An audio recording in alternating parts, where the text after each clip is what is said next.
Marc Lafleur, he's a complete entrepreneur, really excited about this topic. You know, from humble beginnings, I'm sure he'll tell a little bit of his story, but he co-founded truLOCAL, which is really a marketplace to connect farmers and local consumers, which I thought was a really cool idea. So did Dragon's Den. He sold it for almost $17 million. Took a time off and then regrouped and saw the emergence of AI and created DB8. And he's got actionable tools in real estate for AI. I think you're really going to find this fascinating. So with no further ado, welcome Marc. All right. So, I usually do these really long-winded intros. When I started getting into real estate, I would kind of go through my whole history, my whole background, and I've only got about 30 minutes with you guys, so I'm just going to cut through all of that.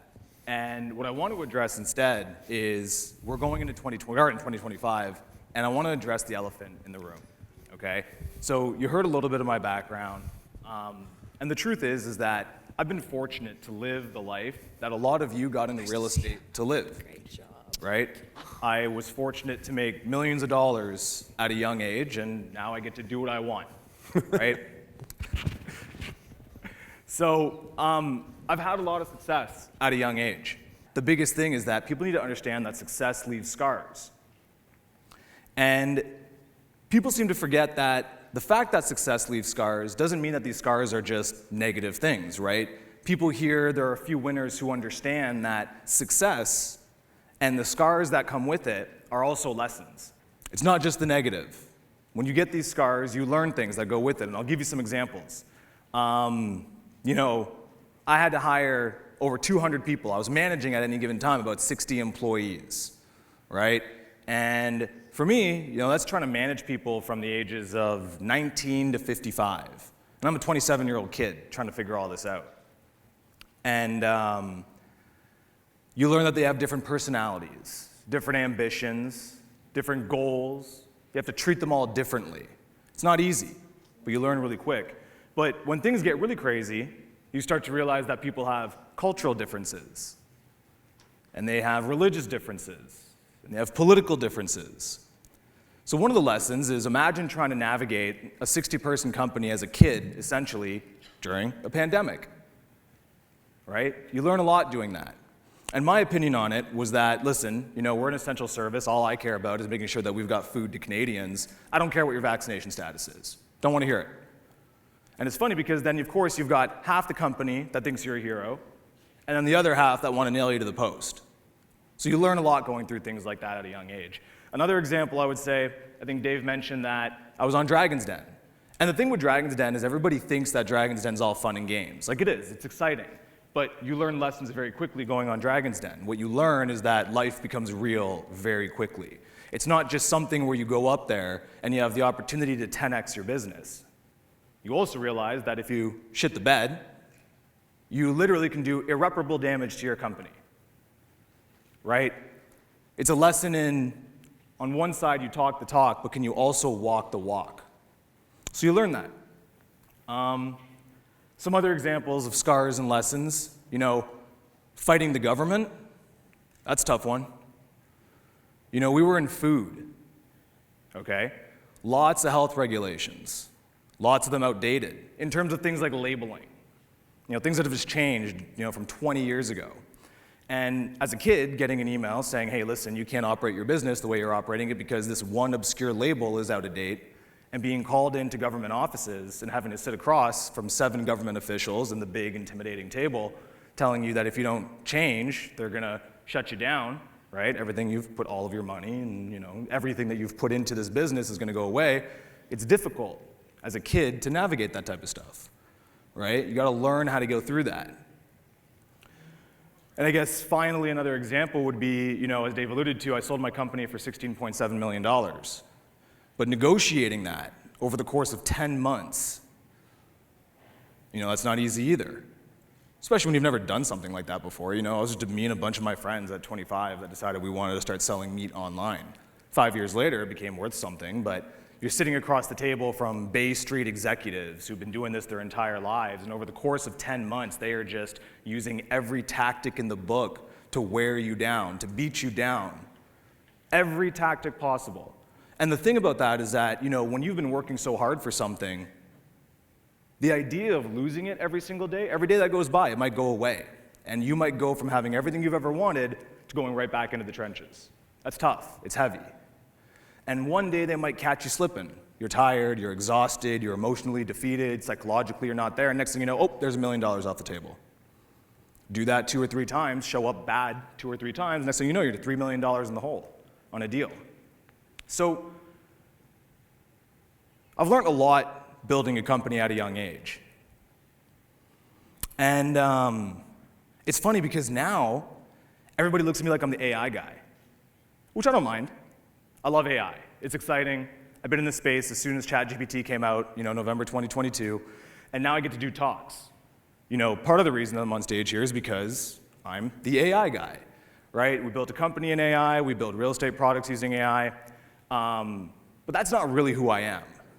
And when I talked to Steve, really wanted to kind of give a bit more than just the AI talk. And don't worry, we are going to talk about AI, but I think it's important to remind people why I'm here and why I get to stand on stage and talk to you guys, right? What I stand for. I care a lot about that when I get to speak. And the reason I'm on stage here talking to you, it's not because I'm the AI guy. It's because I'm a grinder. I'm a hustler. I'm a founder. Okay, I'm an entrepreneur. And I think most importantly is that I'm a winner. And I've always been a winner. Even when I was an underdog, I was a winner. And when I was a bad bet, I was a winner. And I can say that with my chest. I'm proud of it. I have no problem coming on stage and being proud of my accomplishments. Okay? But I think the thing to understand here is I'm not saying this to brag at all. I'm saying this because I want to remind you of how you felt when you decided to get into real estate. Okay? Because all of you got into real estate because you wanted to make money. You wanted to be successful. You wanted to be financially free. And it's okay to say that, right? You didn't get into real estate because it was a passion, okay? You didn't get into real estate to make people happy or put smiles on their faces, because if you did want that more than anything, there are a million other jobs that you would have gotten into rather than selling real estate. You did it because you wanted to place a bet on yourself. That if you went all in on yourself, you would have a better chance at ditching the mediocrity that is essentially forced upon us by society. You wanted to be winners. You had ambition. You wanted freedom. That's why you got into it. So I can teach you AI, and don't worry. We are going to do an AI dive. I'll have about 20 minutes to go over AI with you guys. But there's actually another message that I want to leave here with you guys. Because after spending about a year in the real estate space, there's something that I'm realizing. And what I'm realizing is that while there's about 10% of agents that I talk to that are acting like the winners they are and the entrepreneurs that they should be, a lot of agents, when things get tough, they start acting like employees. And that's not what you are. You're founders and entrepreneurs. But I get it. It's tough. When things get hard, it's easy to blame the market or blame the team or blame the brokerage or blame the interest rates. I totally get it. But you can't retrade the deal that you made with yourself when you decided to get into real estate. You wanted to be an entrepreneur. You wanted to place a bet on yourself. So you can't, in one hand, tell the universe that you deserve way more than other people and that you want to place a bet on yourself and live that life, but then when things get hard, you retreat and point the finger. You can't do that. So before we get into AI, I want to leave you guys with a message. And I personally think this is the important message of the talk. All right? So there are about 10%, like I was saying, of agents who are doing what I think is the right thing. They are getting after it, okay? They are doing the foundational things well. They are looking ahead. They are showing up. They are grinding it out. There's no magic, there's no silver bullet to this. It's just show up daily and put the work in. Whatever your method, whatever your strategy is, whatever the unsexy thing you've been told to do to find success, they're doing that. They're looking straight ahead and they're getting after it. And these individuals are the ones that were going to be successful with AI, or they were going to be successful in the iPhone days, or they were successful in the beeper days. It didn't matter what technology they're using. They were going to be successful either way because they're doing the foundational things well. They're just getting after it. But then there's the 90% of agents. And what I see is all of them looking around, asking, trying to figure out, what's the silver bullet? What do I do next? Where do I go? Who's doing the next right thing? Following influencers online who I think was just mentioned that it's all fake. And trying to find the easy button, trying to find what are they doing that I can just hit a button and find that instant success. They're looking around, trying to figure out what it is. When the winners are looking straight ahead. They're not looking for a little cheat code or one tool to change their life. No, they're just doing the basics really, really, really well. So, what's the message in all this? You might be wondering, what's this photo on the screen? This is my hands down favorite photo of all time. I love it. And for those of you that don't know, it is Michael Phelps and Chad LeClos. For those of you who also don't know, Michael Phelps went on to be one of the most decorated Olympians of all time. He won this race. Does anybody know what this photo stands for? Determination? What was that? The winners are focused on themselves? Anybody else? Winners focus on winning.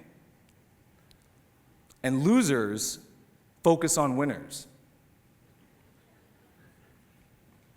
All right?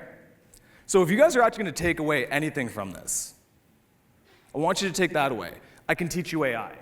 We're going to go dive into it now, so don't worry. If you got notebooks out, we're going to do all this. I can teach you AI in a 30-minute talk like this, or I can spend an entire day with you one-on-one doing AI. But I can't teach you the determination and the ambition and the urgency to actually go and apply the work. Because that's what it is. There is no secret code for AI either. It's not like, oh, I'm going to use AI and be successful. So I can teach you AI, but I can't teach you that motivation and determination. Okay? So, one last thing I'll end on this. I'm a huge believer that when you listen to people talk, you should know who they are. I was saying this before. So, I like to stand on what I say. If I say it, I'll stand behind it any day of the week. I don't make up stories. I like to really bring through things that I've lived. So before you think that I just go and research these things for my talks, I made this post in 2018. So almost like 7 years ago, which is crazy. So I've truly believed this through and through my whole life. Winners focus on winners. Winners focus on winning. Losers focus on winners. Actually, a week after this, we went and raised $640,000 for our company. Okay?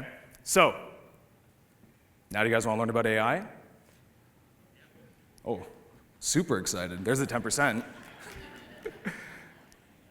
You guys want to learn about AI? Okay, so listen.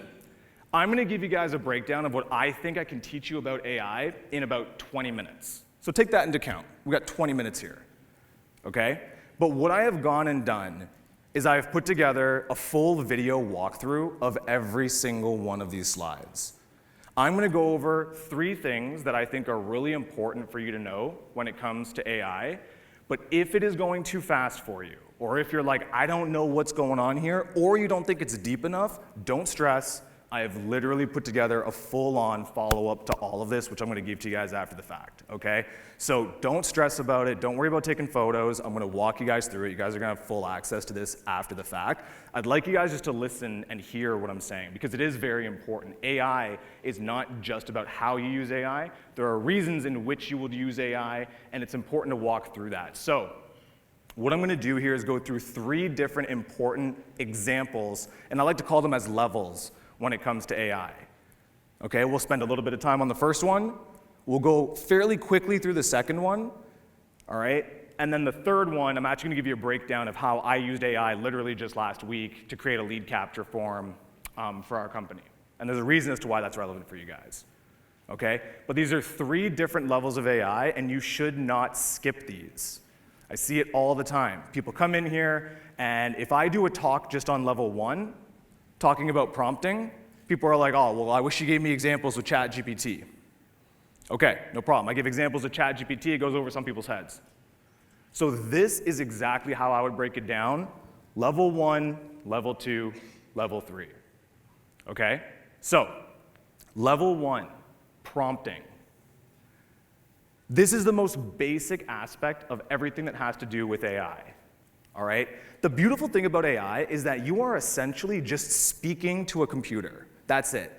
Every single time that you interact with ChatGPT or any tool that you're using, you are just asking it a bunch of questions. Swap asking it questions for calling them prompts, okay? Please don't worry about not being able to see this. Don't worry about the fact there's 18 of them. Don't worry about taking photos. I'm gonna give this to you after the fact. There's no way I could cover every single one of these in one talk. I just wanna give you guys the overarching concept of level 1 being all about using your English language. That's it. What's on the screen right now is a cheat sheet. It's 18 different things that you could consider as you are formulating a prompt with AI. The things that I like to cover, there are 6 of them. Establishing a role, establishing a goal, giving it some training, some context, some examples, and then giving it the final task. These are the things that I think you can really look to highlight when you're asking AI to do something for you. Specifically, let's just use ChatGPT as an example. The more complex the task, the bigger thing that you want, the more formalized your prompt structure should be, the more that you should actually focus on specifically addressing the goal, specifically addressing the role, and going through the entire list, okay? And I recommend that if anybody here is just getting started with AI, you actually go through and use these. So every time you have a conversation with ChatGPT and you ask it to do something, I would actually recommend that you do go ahead and put the role, the goal, the context, so on and so forth. Don't worry, there is a full breakdown of all of these things in the slides, okay? So don't stress about it. But the whole point of level 1 is understanding that the most powerful part of AI is that essentially we are going from you needing to know how to code and needing to know how to do complex math to work with computers to now just having to be really, really articulate. The more articulate you are, the better you are going to be with AI across the board. And you don't have to learn it more than once. Learn it once. Learn how to speak to AI once, and you can use any tool that comes out. Over-communicate. Use the English language. Something like this can help you just remember some of the things that you should touch on when you are asking ChatGPT to do something for you. Okay? So, this is level 1. It's the most basic aspect of AI. I could do an entire talk on this, but for now, very high level, these are the things to keep in mind when you're doing something with ChatGPT. Okay? Number 2, intuition. So I've been very fortunate. I've been giving keynotes now on AI for about a year. And the beautiful thing about AI is it moves very quickly. And if you've seen any of my other keynotes, I kind of follow this theme. I've really kind of determined, in my opinion, this is the single most important thing you can do with AI. AI moves too fast to stay on top of it. Like facts. Guaranteed by the time we're done having this talk, there's a new model that's come out somewhere doing something crazy. It's very difficult to stay up to date with it. So what I encourage people to do is build their AI intuition. And what I mean by that is just the more you spend time playing with AI, the more you'll know what you can do with it. Everybody's looking for the silver bullet. Everybody's looking for, like, well, what do I do with AI in my business? The people who make the most out of using AI are the ones that just understand what it can and can't do through using it a bunch. Like, everything from helping you plan your cocktail party. I know somebody here from the Florida event was using it to name their drinks after their team members. That is an amazing use, honest to God. Everyone here is trying to be like, how do I use AI to quantitatively beat the markets? Yeah, okay, maybe that's, you can take a little while to figure that out. But if you just saved an hour by not having to go ahead and name your drinks after all your team members, and now your team members feel more engaged because you took the time, they don't know AI did it, they took the time to do something thoughtful, do that like on a weekly basis. And you start getting a ton of time back, and more importantly, no, okay? You're not going to beat the next competitor beside you by naming drinks using AI, but you're building your AI intuition. You start to understand what it can and can't do. And that leads to this next point here. I'm going to play a screen capture. Don't stress. I doubt you'll be able to see most of it. It is okay. It's just to kind of get the picture across here, all right? And once again, I have a full video walkthrough explaining every single comment in this. You guys can have it, okay? By the way, actually, we'll go into it in a minute. Oh, the video didn't play. Let's see if it'll play. We'll give it a moment. Anyway, it doesn't matter if it plays or not. It's just going to scroll through the screen, and it's just a conversation with ChatGPT. Don't stress about it. The only thing that I wanted to get across from this is this AI intuition. The number one question I get about level 1, the number one question, there's 2 actually. Do I have to put the entire prompt in one chat? I get that question all the time. And then the next thing is, do I have to do it every single time? Okay? Totally great questions. But that's where you get into this AI intuition thing. If you are just starting off, yes, put them in every single time as you learn how to use your language to get AI to do what you want to do.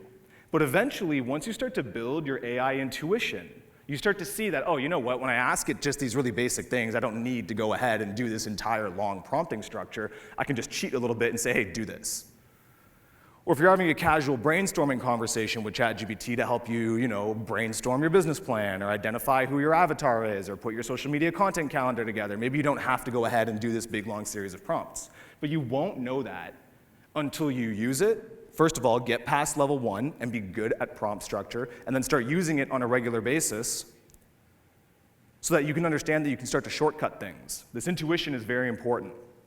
And then the next part of that is, as you start to use more of these AI tools, you start to figure out what tools are good for what. Who here has heard of Perplexity? Okay, a few people. So to give you an example, a big competitor to ChatGPT is called Perplexity, all right? ChatGPT does a really, really good job of being like a general AI. It can help you brainstorm things. It knows a lot about a lot of things. And honestly, if you haven't been playing with AI, just go ahead and start with ChatGPT.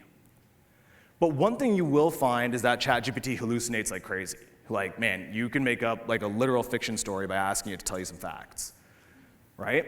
Does that make it bad? Absolutely not. Like, how many CRMs are you guys using where a button doesn't work somewhere? Do you throw the whole CRM out? No, of course not. You work around it. Perplexity, which is, let's just say, a competitor to ChatGPT, is really, really, really good at doing research. I would be remiss if I didn't say that Google has now also come out with a fantastic research assistant, and in fact, ChatGPT now has research abilities. But for the sake of the conversation, Perplexity does a really, really good job of doing research. So this whole level 2 thing here that I go through is coming up with a market report for real estate agents, and using just ChatGPT and Perplexity to do that. Okay, all I do, and once again, there's a full breakdown on this, okay, so I'm not just like burying the lead here, I'm giving this to you, like there's a full breakdown on how exactly I do this, but essentially, I use ChatGPT to come up with the structure for a good market report. I play with ChatGPT, I go back and forth with it, and I say, hey, what makes a great market report? What makes a great market report that somebody actually wants to read? Those are 2 very different things, okay? And I keep going back and forth with ChatGPT until it gives me a fantastic structure on what makes a great market report. I agree. But then if I asked it to actually build me that market report, I would get bad answers because ChatGPT sucks at data. So all I do is I go to Perplexity and I say, hey, can you research some interesting market statistics about Toronto in January of 2025? It does a way better job. Perplexity gives me all my sources so I know where the data came from. I just copy that over to ChatGPT and boom, I've got my market report. So don't worry, I'm not trying to teach you exactly what to go do next. I'm trying to kind of just open the eyes that level 2, once you get past level 1 and understanding how to prompt, is starting to play around with these new tools because you know how to prompt, right? Because you've gone through level 1. So there's not this, well, I don't know what to do with it. You understand, you know how to prompt, and using all these AI tools are the exact same thing. You learn one, you've learned them all. So you get past level 1, now you go to level 2, and you start being able to do a little bit more. So that's a market report, okay?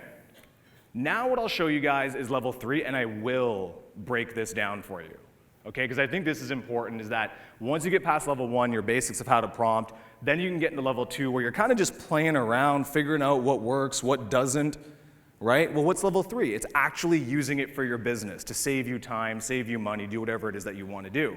So for me personally, some of you might know, but my lab, DB8 Labs, is the team that has brought realestatecontent.ai to life. And one of the things that we have to do for realestatecontent.ai is create a lead capture form. So when people go to our website, we've got to capture emails.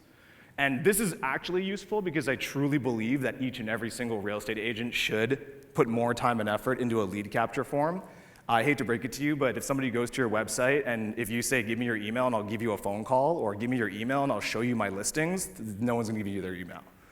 Lead captures are an amazing way that you can actually have someone come to your site and say, wow, I am interested in this free offer or whatever it is that you're giving me, and I will give you my email. And guess what? There you go. You've added someone to your database. Email, phone number, whatever you need it to be. But this is actually relevant, and I think it's most relevant because this is exactly what I did a week ago. There's no magic behind this. This is exactly how I'm using it right now. So what I needed was this. This is exactly how I started the conversation with ChatGPT. Okay? And the thing that I like about this, level 1, level 2, and level 3, is you are going to see how just basic prompting evolves into understanding what and when and where to how to use those specific prompting techniques, which, by the way, are just basic English language. I can't code. I have no ability to code, right? I just talk a lot. I talk as much to ChatGPT as I talk in real life, and for those of you that know me, I'm a bit of a talker. So here's how I started it off, okay? All right, I need to create a 5-day email series to help build trust through thought leadership and knowledge-based value. Can I start by giving you a breakdown of my business, and then we can go over the strategy we want to use to create the 5-day email series? To be clear, this usually takes about a week because you got to do the research. You got to figure out what strategy you want to use. You got to create the email templates. You got to write the copy. You got to test the copy. You got to do all this type of stuff. So we've been in marketing for a while. If you want to put a good email series together, it'll take you about a week. Let's say if you can spend a couple hours a day on it, okay? So I did all this in about 2 hours. So the first thing I did is I said, I'm going to give you a breakdown of my business. I highly recommend everybody do this. I have worked with ChatGPT very simply to give it a breakdown of my business. I explained to ChatGPT who I am, what I do, what the business is, what are the pros and cons of realestatecontent.ai, who is the audience, all of this stuff. And after just, a couple minutes, it has given me a fantastic one-pager of my business. I have that saved that I throw into a conversation every time I need ChatGPT to do work for my business. You can do it for yourself. Your name, the team, why you guys stand out, things that you want to be highlighted any single time that AI is doing work for you. But step 1 is teach it about your business. Okay? So, step 1, I taught it about my business. Okay? Number 2 is I researched a strategy that I liked. All right? Number 3 is I started with an outline. 4 is I taught it a writing style. And then 5 is I massaged it. So I'm going to walk through these. But the reason I'm showing you these in advance is to show you that that is the most important part, is breaking it down. It's not easy. You don't just go to ChatGPT and say, I want a fantastic email series, and then expect to get it done in a one go. I use AI all the time, and for me to get what I want, just an email series, which arguably shouldn't be that complicated, but you know the difference between a good one and a bad one, it takes a little bit of massaging. I like to call it that. It's the conversation, it's the interaction, it's the brainstorming back and forth. It's my teammate. We're working together. So when I looked at researching a strategy that I liked, that's the next one. I don't ask it. I'm not like, hey, here's my business, write me an email list. No, what's the strategy? Let's break this down. So I taught it a strategy. Once again, do not stress out. If you can't see this, there's a QR code. You'll get an email directly with all of this, along with me walking through all of it in more detail, not just this talk. Okay? But here's the important part. I taught it a strategy. 2 ways you can do this. This worked out really well for me because I got inspired by this by listening to a podcast. I'm sure a lot of people here listen to podcasts. Do you ever hear like really good ideas that you want to implement or execute? I just heard about some dude on a podcast that had this idea of a 5-day email crash course. I should give him credit. His name was Dickie Bush. But it could be anybody. Name your favorite real estate coach, teaching something about something. What I did is I went to ChatGPT and I just said, hey, listen, I heard about this cool strategy. Can you find any information about it? And after a few conversations back and forth, literally the most basic of things, hey, I heard about this Dickie Bush guy and his 5-day email strategy. It's giving me back some answers. I say I like that, I don't like this, and I end up with something like this. It gives me, it wrote out this literal strategy, the structure of the 5-day course, why it works, the key principles of it, implementation tips. I have that now as like a little one-pager. Step 2 is done. We have the strategy. And whether you knew somebody like this Dickie Bush guy or not, it didn't matter. Maybe you could just ask ChatGPT, hey, what is the best 5-day email strategy? What's a better email strategy than the 5-day? But step 1, talk to it to get a strategy that you like. Okay? And lock that in. Then, the next thing, I think a lot of people miss this, is I start with an outline. So many people, they want to just get right in there. Right? Hey, cool, wait, okay, I taught you about my business, and now I have a strategy, but okay, now give me the emails. You're gonna get garbage. You're gonna get straight trash. So what I like to do is I say we're doing a 5-day email series. Give me an outline of what these emails could be. The reason I like doing the outline is because it's short, it's concise. So if there's something I don't like, it's easy for me to say, hey, I like, main takeaway 1, but I don't like main takeaway 2. Keep 1, change 2. Very easy to go through that. So I do that for day 1, day 2, day 3. Let's go back here. Do that for day 1, day 2, day 3. Takes time, but it's very easy. And the thing I like about this as well, when you keep it simple, is that you've probably experienced this. You're probably like, Mark, I've done this. I've tried to break down an outline, but it gives you one big, massive chunk. And when you try to make one change to it, it changes the entire thing. And it's very frustrating. That's another benefit of saying, give me an outline. I want to touch on day 2. Not day 1, not day 4. Let's touch on day 2. So for day 2, we've gotten to this point here. Once again, this is for realestatecontent.ai. So this is actually, ironically, talking about social media and AI. But for day 2, we end up in a scenario, the biggest barriers to AI adoption and how to crush them, the subject line, why real estate agents are failing at AI and how to fix it, the main theme. We go through a main theme. We go through takeaways. This is information that I gave it, by the way. So it gave me the strategy. But I knew what I wanted to talk about, right? I've been doing enough of these talks already. It's my business, I understand. So I gave it these ideas for the 5 days. And day 1 was why real estate agents should be using social media, not as influencers, but to build trust and authority. So I figured then day 2 should be about why AI can help with that and why agents are struggling with AI. So it gave me this. And once again, it kind of takes some of these ideas that I'd had. And then once I say, okay, this is great for day 2, let's lock it in, let's move on to day 3. You kind of see here, it's a process. It's not a one and done. There is nobody out here that waves a magic wand and ends up with a fantastic output. They worked through it. They massaged it. Just once again, the winners just grind it out. There's no answer. There's no hey, what's the one prompt I can do to do all this? When you guys look at the video that I sent you, because once again, understanding that you guys can learn AI if you just go through these things, it's 30 minutes worth of videos breaking all this stuff down, you'll see. It's like 30 minutes of me just going back and forth trying to make this life, and anybody can do it. But long story short, going through these outlines really helped. And then finally, remember, I have not yet asked it for these emails. I haven't asked it for anything yet. Finally, after having taught it about my business, after having taught it the strategy, once again, not in a one and done, every one of these things were a conversation going back and forth, just massaging it, like a team member. Hey, you did great work here, but can you make this better? The best thing about this, too, is it's the best team member because it doesn't give you any attitude back. You don't have to worry about, constructive criticism. I have a team member who can't take constructive criticism, which is bad for everybody. So I can't even tell you what I want. I gotta kind of great job, but next thing you know, they're giving you that look and you don't even get the job done. This thing, you just, hey, that was great, this sucked, move on. But I still haven't asked it for the thing yet. Now I teach it a writing style. This one was really easy, because I've already done so much work in this chat, right? It knows who I am, it knows what the business is, it knows the strategy. At this point, honestly, I actually did just ask it. I was like, hey, what would be a great writing style for this? My audience is agents, what's the number one thing that we should use? And it gave me this right out the gate. I think it was two messages. I was like, hey, give me a tone and style. And then I was like, hey, maybe change this one thing. Real quick, it was good to go. Okay?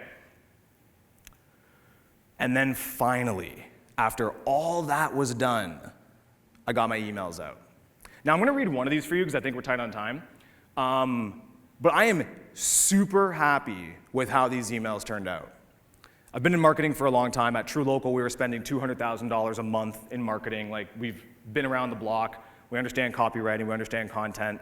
For what I wanted to do with this specific email, I was really happy with these turned out. And I think another thing, just to kind of highlight, is one of the biggest things with AI is people always say, oh, it sounds like AI. It sounds kind of like trash. It sounds like a robot. I'm going to read this one to you. I'll read one of them to you, okay? And you guys let me know what you think. So, once again, just so you know, realestatecontent.ai, it's a social media automation tool. I'm not shilling this here. I'm giving you context for why this makes sense. But it's a social media automation tool for real estate agents. I wanted a 5-day email series that builds trust and thought leadership as to why agents can use social media to build trust, and they can automate that social media using AI. That's kind of the whole premise of this, and it goes over the course of 5 days. So here's the first one. So the real reason you're not getting leads, in brackets, it's not what you think. Subject line. You work hard, you know the market, you show up every day, so why aren't the leads rolling in? Most agents blame interest rates, inventory, or even the economy, but the truth? It's not the market, it's trust. Why trust is the #1 factor in winning clients? According to the National Association of Realtors, trustworthiness is the #1 factor people consider when choosing an agent. Not your experience, not your brokerage, not even your marketing. Cited, by the way. And in 2025, where do potential clients decide if they trust you? Social media. Your social media is your first impression. Are you losing clients without knowing it? Here's the reality. Before someone hires you, they're checking you out online. If they see X's, no posts for weeks, looks like you're inactive. Only listings, feels too salesy. No engagement, why would they trust you with their biggest investment? This is why agents who show up consistently on social media win more clients, not because they're the best salesperson, but because they're the most visible and credible. The problem, social media takes time. Most agents know that they need to post regularly, but who has hours to create and design and schedule content? This is where AI changes the game. Imagine an automated system that generates personalized, professional, and engagement social media posts. I'm not going to go into the rest because now I'm shilling. That email would have taken me forever to write. That is a good email, well formatted, it hits the points, it's got psychological triggers, it's addressing the whole idea of what's going on, it's referencing real data, and now at this point, this whole chat is banging emails out like this every single time I ask it. Hey, give me email for day 1, email for day 2, email for day 3.